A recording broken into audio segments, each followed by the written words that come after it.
It's time for RealAg Radio on Rural Radio Channel 147 on Sirius XM.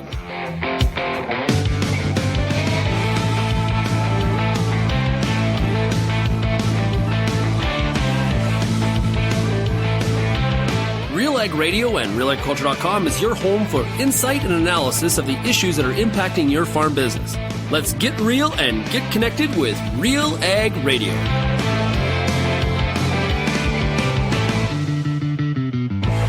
Welcome to RealAg Radio here on Rural Radio 147, Sirius XM. Sean Haney, your host here on this Memorial Day Monday.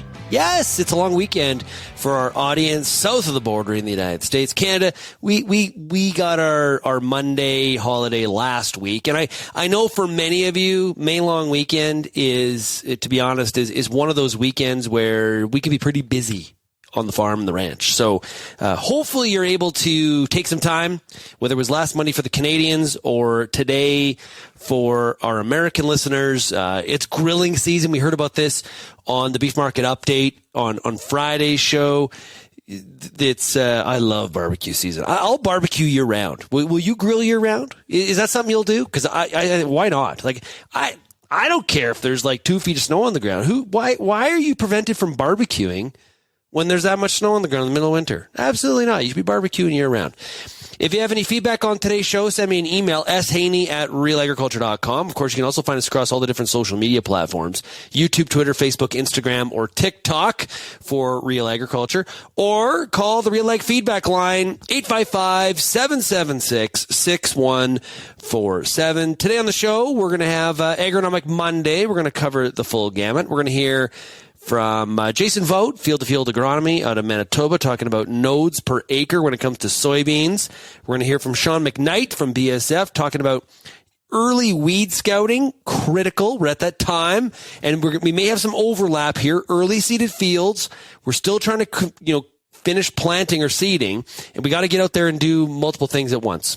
It's hard, but it's very, very important. And we'll also be joined today by Peter Pete Johnson as well to talk all things agronomy across North America. I mentioned grilling season, and I'm curious. I'm going to ask Pete this when he comes on. What's your favorite thing to barbecue or grill? Like we've talked before about barbecue versus smoker. That's kind of a fun discussion. I don't have a smoker. I just have a barbecue. My wife really wants us to get a smoker. So I may have to cave in on that. I have a brother-in-law that is an elite smoker. I think it's a little bit of he does it so well. Why would I try to compete? He's super passionate about it, and he really goes the full Monty on it. I just don't think I'll be as good, maybe. And he does such a good job, right? We all have that brother-in-law or that father-in-law that just tries to outdo us all the time. But Brad is a fantastic smoker. So yeah, we have a barbecue. And of course, we can do steaks. You can do chicken. You can do pork tenderloin. There's ribs. There's fish. And then once you decide on your protein, then where you really can get into it is the combinations of like the sauces and the seasoning and that's where I think people separate themselves in this whole category. So we'd love to hear what your favorite thing is to grill or barbecue. I think mine is still like we always buy the tenderloin at Costco and then we chop it up into steaks. I think that as long as you get the consistent width when you're cutting it. That can be a bit of an error there because then you got a bad timing on how long you got to leave stuff on because everything's a different width. There's that. But my kids love when I do like this barbecue chicken thing with chicken breast. And the kids really like that because I'm a big believer when it comes to pork and chicken. Well, people do this with meat too, but I think there's a lot of guilty parties out there. They overcook it. They feel like you can see with a steak the texture and for sure the color changing. And so then people judge it as it cooked or not. And instead of looking at the temperature, when it comes to pork and chicken, because it's white, you don't necessarily see that color change. You gotta look for the texture change. You gotta pay attention to the temperature and people overcook it because they don't pay attention to the temperature. And that creates a whole bunch of overcooked meat. And so some people say, well, I don't like pork because it's dry. Well, it's dry because you overcooked it. The same thing happens, I think, a lot of times with lamb people talk about because they overcook the lamb. Chicken, same thing. I think that's why my kids always talk about how they love my barbecue chicken because you just pull it off when you think it's a little bit too early. And it's, that internal temperature gets it across the line. And you're all good. Don't worry, no one's got sick. We're okay. But anyway, what do you like to barbecue or grill? Because we're between now and Father's Day, as Ann mentioned last week. This is the time. This is where we do our business, right? This is prime. Family's coming over, friends are coming over. You got the music in the background, and we're doing some grilling. This is I love this time of the year, whereas the weather turns to a very, very nice time of the year for those of us that live in 4 seasons. Let's take a break and we'll get finished talking. Maybe we'll get a snack during the break because we talked about a lot of food so far. I'm getting hungry. But when we come back, we're going to talk about growing crops, and Peter Repeat Johnson will be here to discuss all things agronomy. You're listening to RealAg Radio, and we are on Rural Radio 147. This year might bankrupt us. If I lose the farm, I'm letting down generations of my family. Why am I the only one who can't handle it? Maybe the farm would be better off without me. Hello? Hey, I was just thinking about you and thought I'd say hi. I know it's been a hard season, and I wanted to see how you're holding up. We might feel alone, but we're all in this together. Visit domore.ag for mental health supports tailored for the agriculture community. How's your seed quality? What should you treat with? What about herbicide carryover and environmental concerns? Spring is here, and you've got a lot of things to think about in regards to your pulse crop. The Pulse School on Real Agriculture has information and advice for all these questions and more to help you navigate this season. Brought to you by BASF. Pulse School episodes are available at pulseschool.com, realagriculture.com, or as a podcast on your favorite streaming service. Download the latest episode today. Infuse some energy into your next corporate event, customer meeting, or conference with RealAg Radio, Canada's national agriculture radio show. Create a unique experience at your next event with host Sean Haney, broadcasting RealAg Radio live on SiriusXM, featuring exciting guests, captivating interviews, and the latest news from the agriculture community.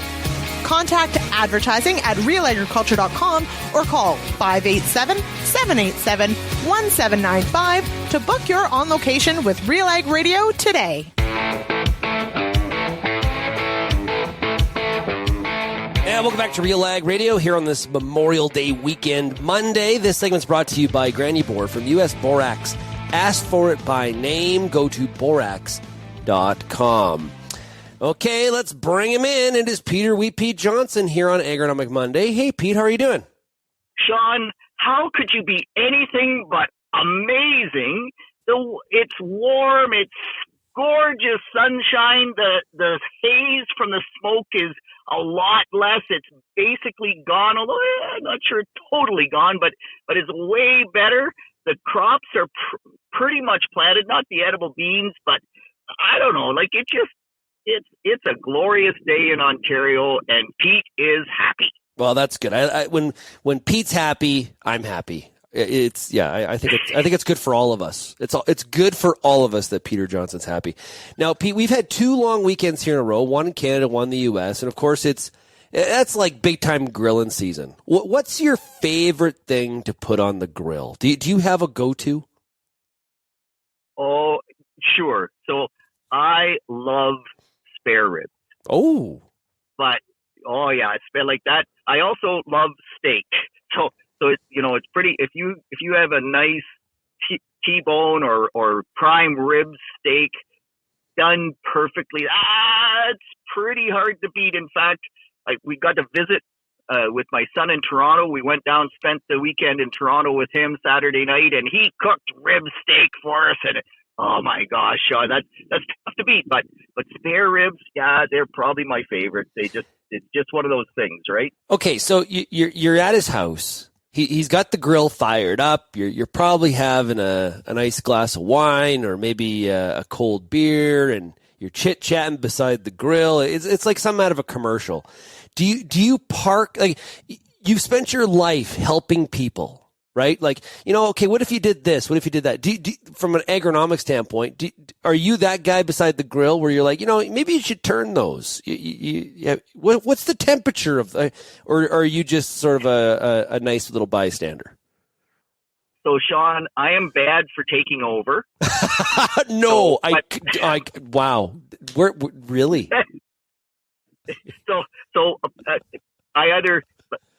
I have to fight that urge to take over. So on the weekend, I fought that urge, and Sheila, my wonderful wife, kind of mentioned to me, like, it's not your place, and it's not your barbecue, and you maybe brought the rib steaks, but by golly, just let, and so I stayed away from the grill. I just sat there on the deck and enjoyed my beer while they did the steak, and it was a very nice break, Sean. Yeah, I hear you. I have this whole scene envisioned in my head, including Sheila. I got it. I can see it sort of tugging at your shirt sleeve.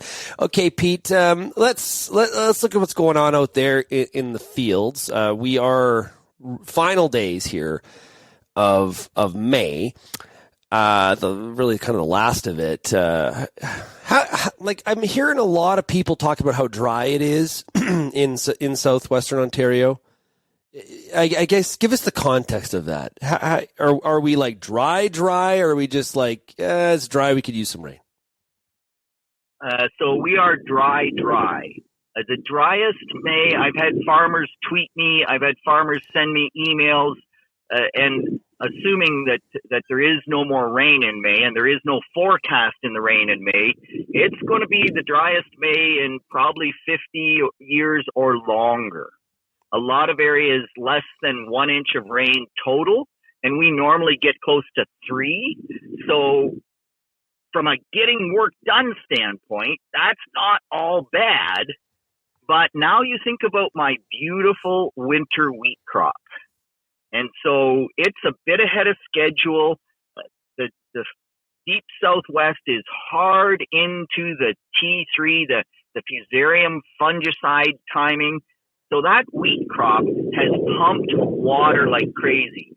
The last couple of weeks, because it's in the rapid growth stage, it's been pumping at least 1/5 of an inch of water per acre per day.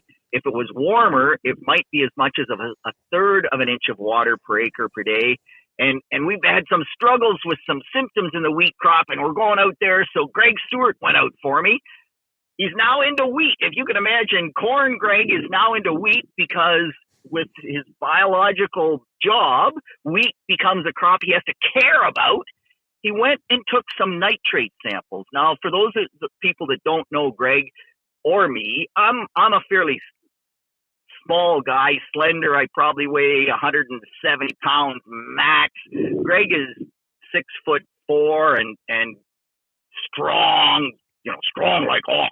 Yeah, he's got a linebacker kind of frame on him. Exactly. He had to basically jump on the soil probe.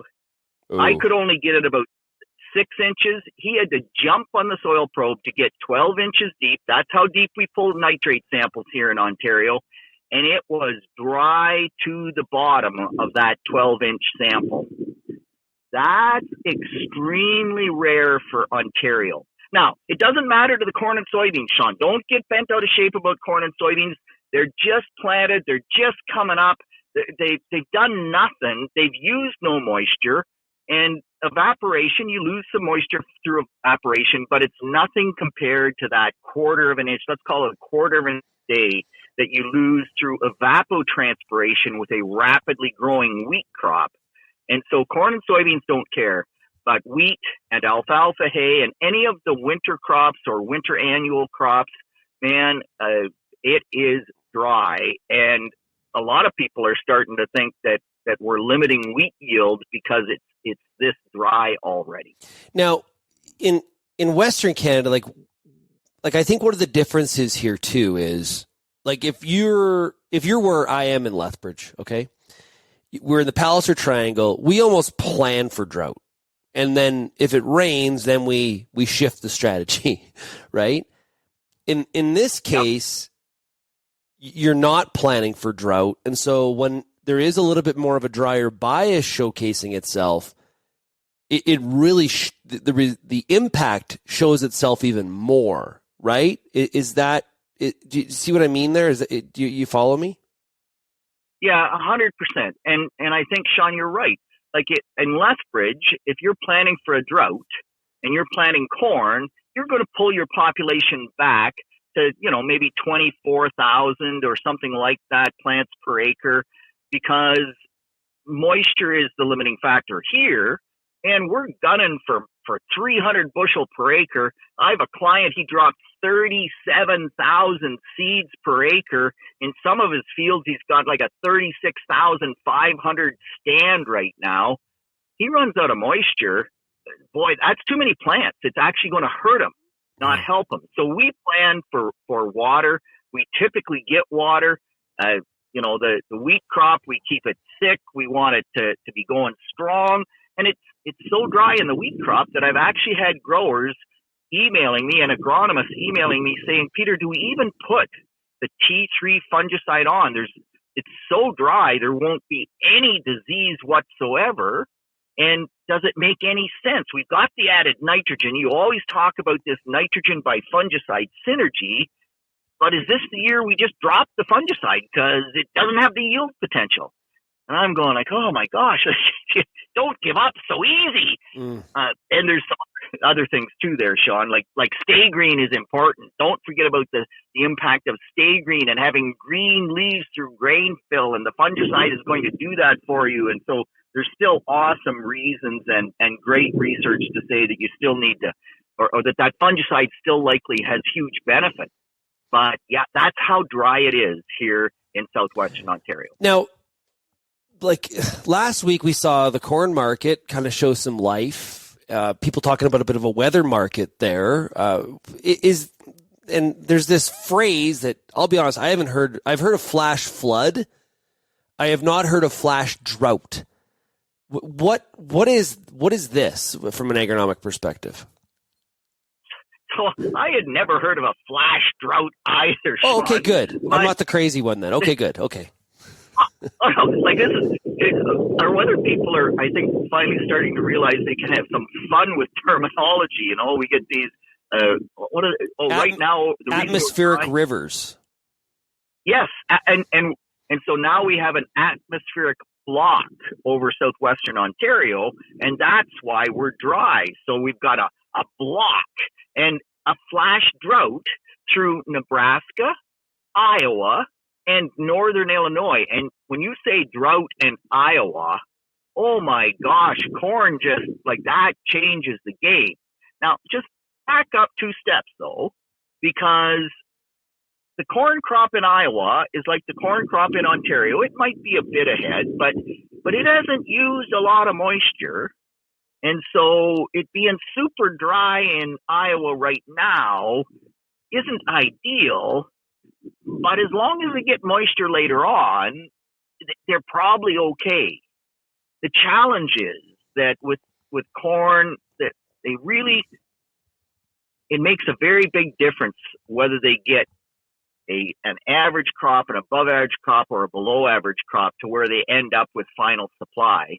And so even though it's early, this flash drought that kind of, it just quit raining. And so once they went to the field, and they're calling it a flash drought because it just appeared out of nowhere, and it normally isn't happened that way. And yeah, guess what? The markets responded, and a lot of people in Ontario were getting pretty down in the mouth about markets. So the market's responding is not all bad from that standpoint. Maybe we'll get another marketing opportunity here that people can take advantage of. Yeah, and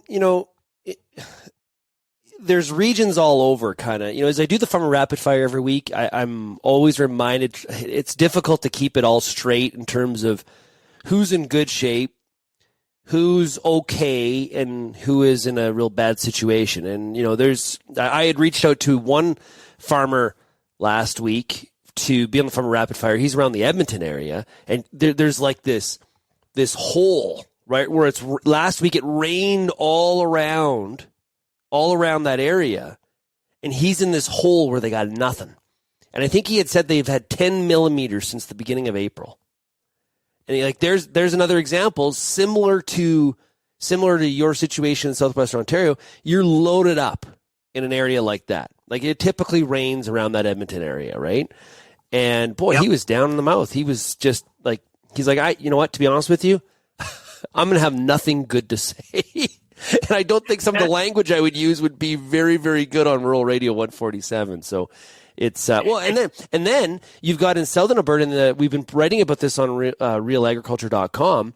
You've got the Lethbridge Northern Irrigation District where some people don't even have water or very limited water because they've got issues with leaks in the canal. So you want to talk about the extreme in terms of loading the groceries. You know, you've primed the pump because you know you have water. You have irrigation, right? So you've put down the fertilizer. You've planted the potatoes. You got the sugar beets in there. You got special crops. You've got hybrid canola. And now there's no water. It hasn't exactly rained a lot. So that's another example of where the amount of rainfall and the plan and the groceries and the inputs, they do not exactly, they're not finding a match yet. Exactly. Hey, Pete, let's take a break. When we come back on RealAg Radio, we've got more here on Agronomic Monday right after this.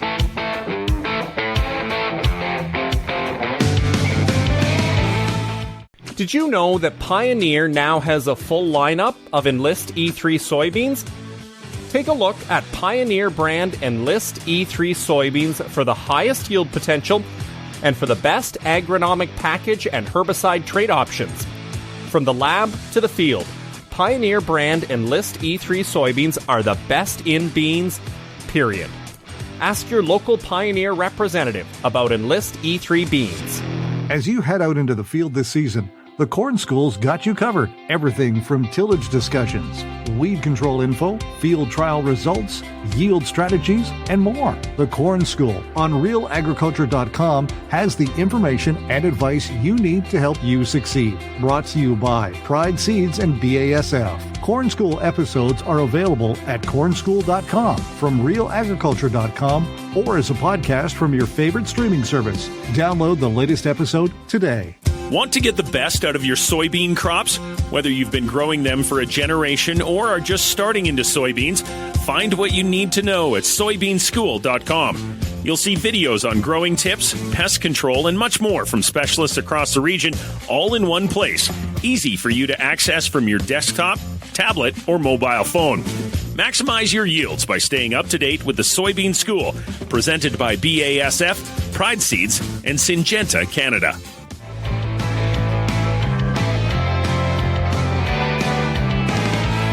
Are you looking to simplify your sulfur solution on your farm? Get Biosol Premium Plus from GFL Ag, the unique combination of compost and elemental sulfur that provides it's a cost-efficient, logistically friendly, agronomically sound, long-term and environmentally friendly sulfur solution to your farm. Learn more at gflagra.com. That's gflagri.com. Check it out today. We are here on Agronomic Monday, and it's Memorial Day Monday, so we got Canadians at work, and our American listeners, they're got their feet up doing some grilling, and maybe, potentially, many of you are probably working in the fields is probably what you're doing. But it's great to have you here, joined by Peter Wheat Pete Johnson, as always on Mondays. Now, Pete, you wrote a column on RealAgriculture.com, and sometimes quilt patterns can look kind of beautiful. We see like different colors across the landscape, canola to wheat, or maybe you got some flax mixed in there. It's really sort of a beautiful look. But when we have different colors of a wheat crop inside the same field, that can be a concern. What's going on? This is an interesting column. Yeah. And so, by the way, Sean, Pete does not write. Pete's a talker, not a writer. So when Pete writes a post, oh my gosh, something weird is going on. And we're used to seeing different colorations in wheat fields early in the going.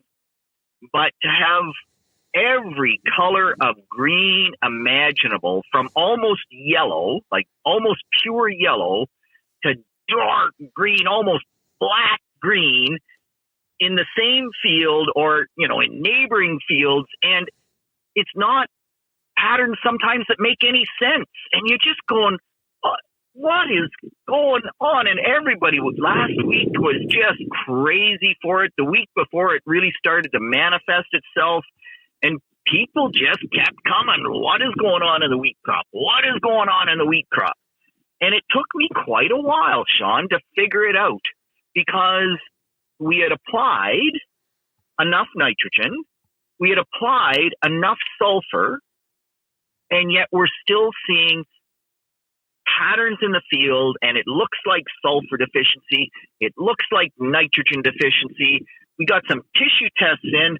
Gosh, we have one particular situation where we actually have 20 pounds per acre of sulfur on, and the tissue test came back sulfur deficient. And you just go, wow. So when you say what's causing it, it's only wheat peat's hypothesis, because I'm not sure that we know or ever can figure it out exactly. It's a biological system.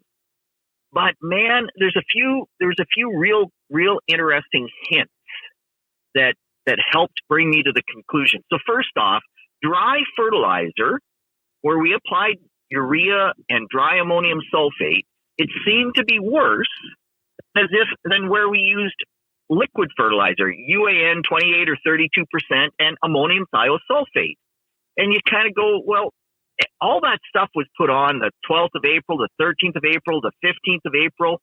Like, enough moisture, surely, to move that fertilizer into the soil, whether it's dry or liquid. And so why are we seeing that difference? But we kind of went back to the weather records. And, you and I have talked about the last half of April in Ontario, and we called it cold and wet. When you actually look at it, it was really cold, but it was reasonably dry. So, I shouldn't say dry. It was damp, okay? It wasn't wet. It was damp. We got 8 millimeters of rain. The next day, we'd get 10. It would stop raining for 3 or 4 days. We'd get 12 millimeters of rain. The next day, we'd get 6. It would stop raining. And so, absolutely enough moisture to put that fertilizer into the soil. But remember that nitrate is the form of nitrogen that moves with the water and is the form of nitrogen that the plant generally takes up. It can take up ammonium as well, but I'm pretty convinced, Sean, that the urea went on. Urea has to convert to ammonium and nitrate, and it takes some time and some temperature. And we put it on, it got moved into the soil, it was cold, it didn't convert very fast, and then, what did we talk about already in Ontario? Drought. And so it sat in the soil, and we have nitrogen and sulfur trapped in the top foot of dry soil. We got a half inch of rain for the most part last Friday night, so this is, 10 days ago now? And a lot of wheat has come around since we got just that little bit of moisture, because some new roots in the zone where the nitrogen and sulfur is. But with the 28%, we're just enough of that, like a quarter of the nitrogen is already nitrate, a quarter of the nitrogen is already ammonium. So 50% of that nitrogen was available. And so the liquid actually didn't go into this funky colors nearly as much as the dry. Now, I got to be careful, because if you did a crappy job with the liquid, if you ran the boom too high and you doubled up the streamers, you didn't have the chafer bars, you had like a 3-stream or a 6-stream where the height of the boom matters. I have every other row syndrome in those wheat fields, because we just never got enough moisture to get lateral movement of that nitrogen. And so it is just astounding what's going on in the wheat crop and how much we've learned and how much we needed to get out there and put more on in some cases, even when there's no way we should have needed more. If you don't put more on and that wheat crop doesn't have the groceries, it ain't going to yield the way you want it to yield. Pete, I'm in a couple different group texts with different farmers, all different geographies, and I saw or read a debate where over would I rather be wet early or dry early? Now I'm guessing that this really depends on the crop type, and also the type of soil would also play a bit of a role here. What are your and the whole discussion was about roots. So really wet early or wetter earlier, those roots don't have the reason to really push lower in case it gets drier later on in the season. Whereas if you're dry early, the roots will have to push to fine, and then you're set up with a better root structure for the rest of the growing season, no matter what some of the conditions are. What are your thoughts on that? So, Sean, it's interesting that you go there because, and I put this in the article, man, the other clue was that undrained land showed way more of these weird colors than well-drained land. Now, why would that be? Well, it's exactly what you said. Those cold, wet conditions, cold, damp conditions in the last half of April, if you didn't have well-drained ground, wheat hates wet feet, and those soils just stayed wet in the top, 4-6 inches, something like that, and the wheat crop could not grow good roots. And then when it got dry, it didn't have roots below that zone, and it went pale yellow, it went, lime green, all over the place.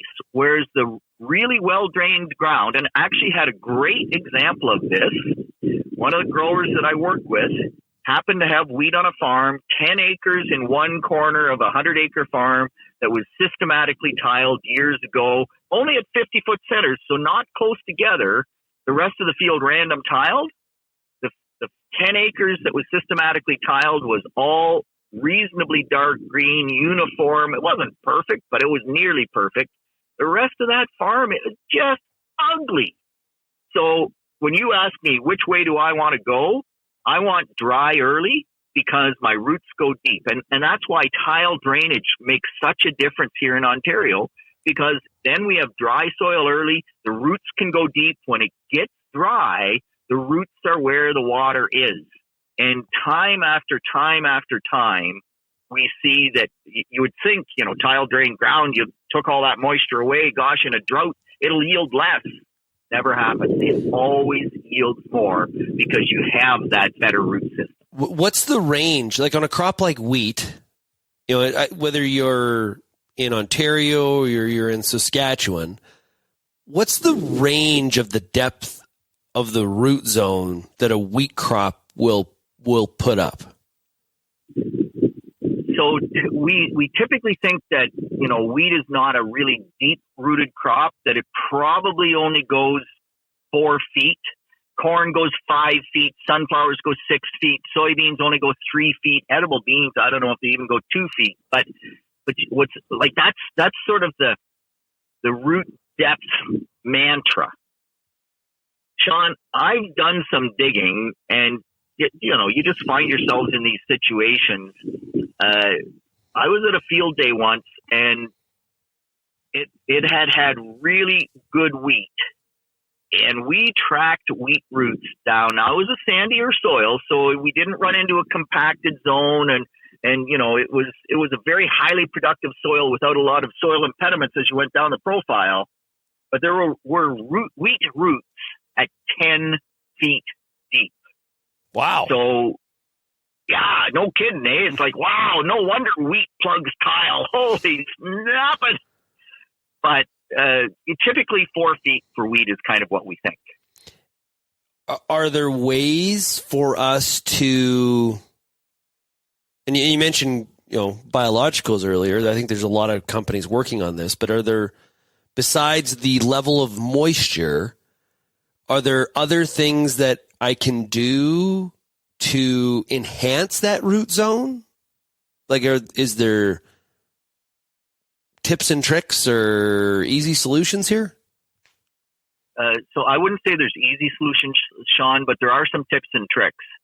One is avoid deep compaction, because the roots need pores to be able to grow through. Yeah. And when you look at compaction, it destroys those continuous pores. So compaction would be one thing. Another thought process around that could be growth regulators. We know when we put a growth regulator on wheat that it tends to stimulate more root growth. Now be careful with that, because the soil still has to be open enough or in good enough shape to allow that added root growth. If you're trying to grow roots in a concrete block, I don't care how much biological growth promoter you put on or plant growth regulator that's supposed to give better roots. You can't do what's not possible to do. But there are products that will stimulate a bit more root growth, and so we can look at those products. But the main one, really, beyond moisture, is just soil structure to depth. Try to keep deep-rooted crops in there. Try not to destroy the soil structure that you have. Yeah, I think about it from a compaction standpoint. It's like trying to, you got to drill, and you're going to drill into concrete, and you got the same bit, right? You're drilling into concrete, or you're drilling into a sponge. Which one is easier, right? It's that concrete can be difficult to penetrate. Just think about those roots trying to get through some of that hard compaction zone. Yeah, absolutely. Yeah, perfect example. Look at Sean the agronomist. Perfect example. Yeah. Well, I strive, Pete. I strive. I really try. I do. Hey, you have yourself a great rest of your Monday. What do you got on this week? What's happening? Oh, so actually, there's a bunch of stuff going on this week. We always have the agribusiness breakfast meetings. Don't forget Wheat Pete's word, baby. That's always to do. But we actually have a few things going on later in the week. I have a hot air balloon ride if the weather will finally cooperate. This is year number 3 trying to get up in this hot air balloon. I bought it for Sheila's birthday as her birthday present 3 years ago. Oh, goodness. Hopefully this Thursday we'll be up in a hot air balloon. That's a belated birthday gift for sure. Okay, Pete, have yourself a great week. Yeah, you too, Sean. Thanks so much. See how I was disciplined, everybody? I didn't mention what was going to fuel the hot air balloon, right? Do you see how disciplined I was there? I had a really cheap joke lined up, and I really, really disciplined myself. I'm proud of myself. We got to take a break. We'll be right back on RealAg Radio here on Agronomic Monday right after this.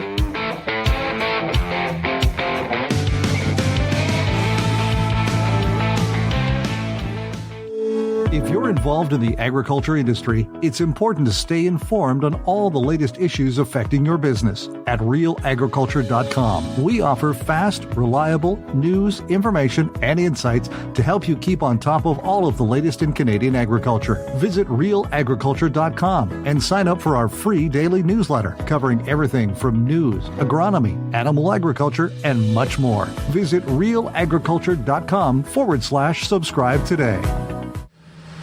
Whether you're seeding, harvesting, or anything in between, the Wheat School on RealAgriculture.com has you covered. Timely agronomic information from industry experts available online anytime. Give your wheat crop a good start and a great finish with the Wheat School on RealAgriculture.com. Brought to you by C&M Seeds, Syngenta Canada, and the Alberta Wheat and Barley Commission.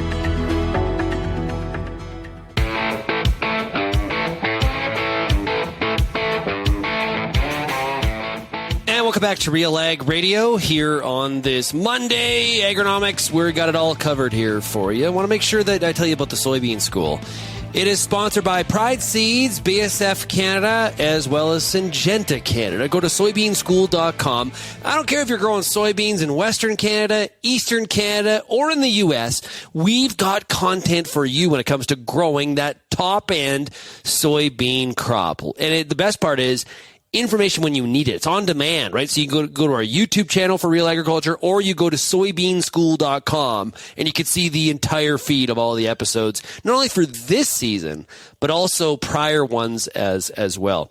Recently, on a Soybean School episode, Kelvin Hepner of Real Agriculture had a chance to catch up with Jason Vogt out of Manitoba, and they talked nodes per acre when it comes to your soybean field.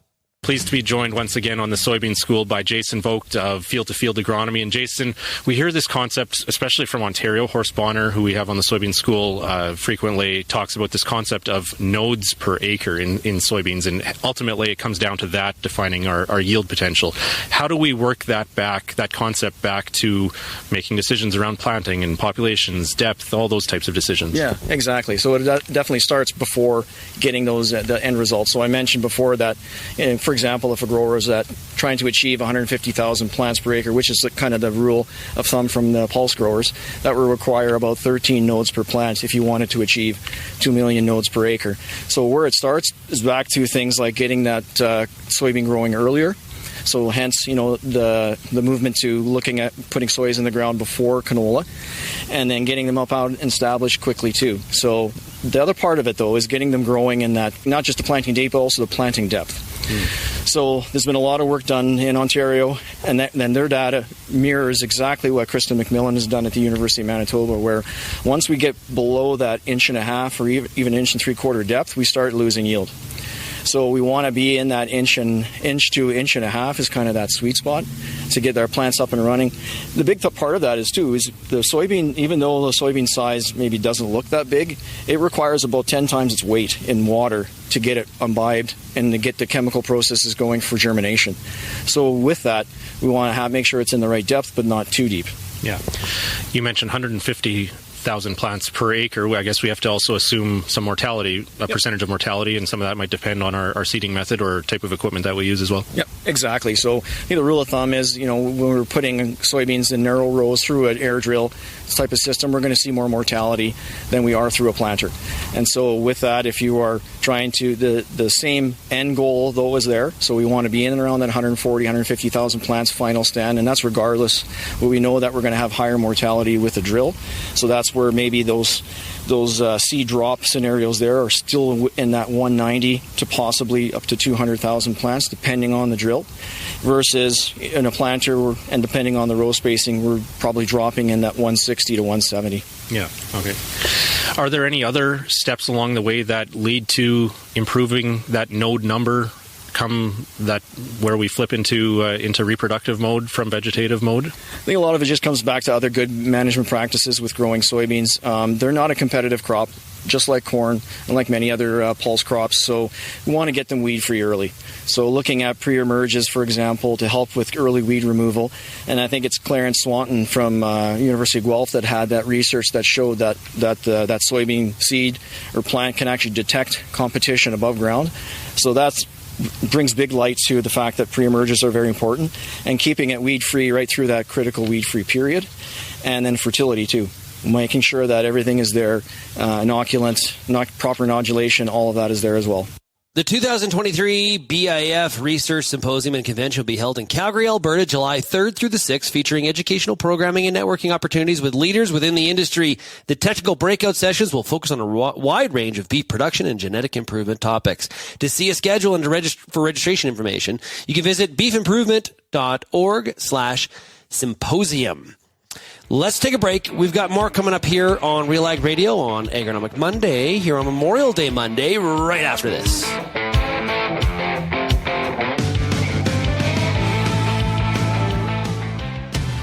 I get to spend every day talking to farmers in the ag industry through RealAgriculture.com and RealAg Radio. But nothing is more fun than speaking to an audience live and in person. If you're planning an ag event, book a Real Agriculture speaker to make it a successful and memorable experience. Email shaney@realagriculture.com and you can book myself or any other Real Ag personality to speak at your event. Bring your audience all the fun, insight, and energy of Real Agriculture. Canola is more than just a pretty face in the prairie landscape. It's a big business, both here and around the world, that requires you to be informed and up to date on everything it takes to grow a successful crop. The Canola School on RealAgriculture.com has an expert library of video resources covering markets, agronomy, and more to help you grow a healthy and profitable canola crop. Visit canolaschool.com today. Brought to you by BASF Canada and Invigor Hybrid Canola.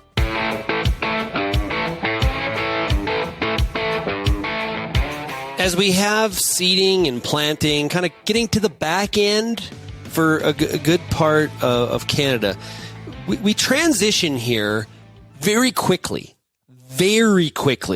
into that post-plant, post-seeding scouting, and that moves into weed issues. Like we're here, right? And all of a sudden, spray season is upon us, and we know that the realities today are we have a as short as harvest can be when the weather cooperates, and as short as planting and seeding, we can cover a lot of acres in a short period of time. Spray season has really stretched out compared to a number of years ago. The key here is, because we do have multiple passes at times, depending on what we're doing, all that kind of stuff. Scout. We got to stay on top of it. And we know, the research says early control of weeds is critical when it comes to staying on that optimum yield curve, not just with corn, but with many crops. So right now we're going to talk about canola. Kara Oosterhuis of Real Agriculture had a chance to catch up with BASF's Sean McKnight to talk about early weed scouting and the why and all of that kind of stuff. It is a recent Canola School episode. Canola School is brought to you by BASF Canada and Invigor Hybrid Canola. You can go to canolaschool.com. Let's dig into early weed scouting. I have here with me Sean McKnight, who is with BASF. How's it going today? Pretty good. Thanks for asking. So we're at the time of the year we're starting to go out, scout our fields, and you're looking for early weed control. Not in the pre-burn sense, but in the actual in-field weed control. Do you want to tell me what you're telling producers? Yeah, I think it's really important to, well, you mentioned a good pre-burn. That's obviously really important when we're talking about in-crop weed control. But after that's happened, I think it's really important to go out and scout fields. So we really want to know what's there, how heavy is your weed pressure. And so that helps us kind of make our decisions, whether it be rates or products or whatever we want to use in crops. So it's really important just to get out and take a look. Now, in your position, do you cover all of Western Canada, or where's kind of your target area? I'm a tech marketing person for herbicides, so I guess Western Canada would be my focus. So I support kind of our regional tech service people in the field. Yeah. So what are some of the main, I guess, problem weeds then that you're going to be focused on, or your tech services specialists are going to be focused on? Yeah, it's interesting. That's a little bit of a regional question, but I think there's always the common culprits that come up. So kochia is, obviously one that we talk about a lot when it comes to pulse crops. And, if you're a canola grower more in the black soil zone and that, cleavers are obviously another common culprit of things that we talk about as well. And wild oats obviously is always a concern, especially when it comes to resistance issues and stuff like that. And on the note of resistance, why is it important that we're obviously rotating, doing things like that when it comes to weed resistance? Yeah, rotating your mode of actions are important. I think also important is kind of what you'd consider a herbicide layering program. So it's really important to discuss with an agronomist or even when you're making your herbicide plans, just to really plan out probably years in advance in terms of what your herbicide program is. So we want to make sure we're rotating modes of action, layering multiple modes of action, because we want to really try and limit those selection events or selection pressures on those herbicides. So mixing in multiple mode of action herbicides, in each application when we can is important, because we just want to continue to limit those selection events on those herbicide groups. So when you're talking layering, are you talking making multiple, using multiple modes of action at once, or are you talking about making multiple passes through the field? Yeah, it can be a bit of both. So, so if we're talking about, layering, you're generally talking about kind of layering in a pre-seed application followed by an in-crop application and perhaps even a post-harvest. But yeah, we want to talk about it kind of in a holistic sense and even year-over-year application. So yeah, we want to have multiple modes of action when possible, and also layering in probably multiple apps where we can with multiple modes of action. And you talked about, going and paying attention to maybe having a program for the next couple of years. Talk about field history, how that plays into weed scouting as well. Yeah, it can be important because, I don't want to go on a tangent here too, but when it comes to resistance, that can be important. So, if we're tracking our field history, we can start to tell a bit of a story, whether we have a resistance issue coming up. So there's a particular weed problem we have, or a particular weed that continues to seem to escape. Maybe we have that issue. But I think it also is really important when we talk about, just follow cropping as well. So, we want to make sure that the crops we're planning to plant in the upcoming season are listed as recropping options on those specific herbicides and that type of thing too. So it's really important to have a plan, and that can help us kind of develop our cropping intentions as the years go on too. And I mean, I know it sounds pretty intuitive, but talk about the importance of actually tackling these weeds right off the bat, getting rid of them before they're taking over your crop. Yeah, that's really important because, the smaller weeds are generally almost all the time, I would say in every scenario, the smaller the weed, the easier it should be to control. So especially when it comes to herbicide layering, that's why, that particular, system works really well in your integrated, herbicide management strategy is that, we get a really nice pre-seed burn off. We get small weeds. Where we can use residual products, we will. And so that keeps the weeds kind of in check and smaller for our in-crop application. And so, you think, for instance, pulse crops, we have to use lots of the group 2 chemistries, and they tend to work better on smaller weeds. So that's why it's important to kind of continue to have a handle on those. So when we get large weeds in crop, we're really pushing the limits of herbicides, and that's when we can get in trouble for sure when it comes to maximizing the efficacy there. Great. And any other messages you'd like to send to producer when it comes to early weed scouting or efficacy? Yeah, I think everybody is short on time, and I know that's definitely an issue, especially in the springtime. But where we can, I think it's just so important to get out and just quickly scout our fields and maybe get out of the common areas. Right, we'll pull the truck into the approach and look around real quick, and then get out of there. So I think it's important to kind of walk around, see what kind of issues we have, especially when it comes to resistance. We want to make sure we're managing the herbicides that we have because when it comes to new groups, they're becoming fewer and farther between, right? So we have to kind of maximize or lengthen the amount of time we have with our current herbicide portfolio. So, if we're starting to see resistance issues pop up, we'll see them sooner if we're actually scouting our fields on a regular basis. I think the key message is here, get out and scout.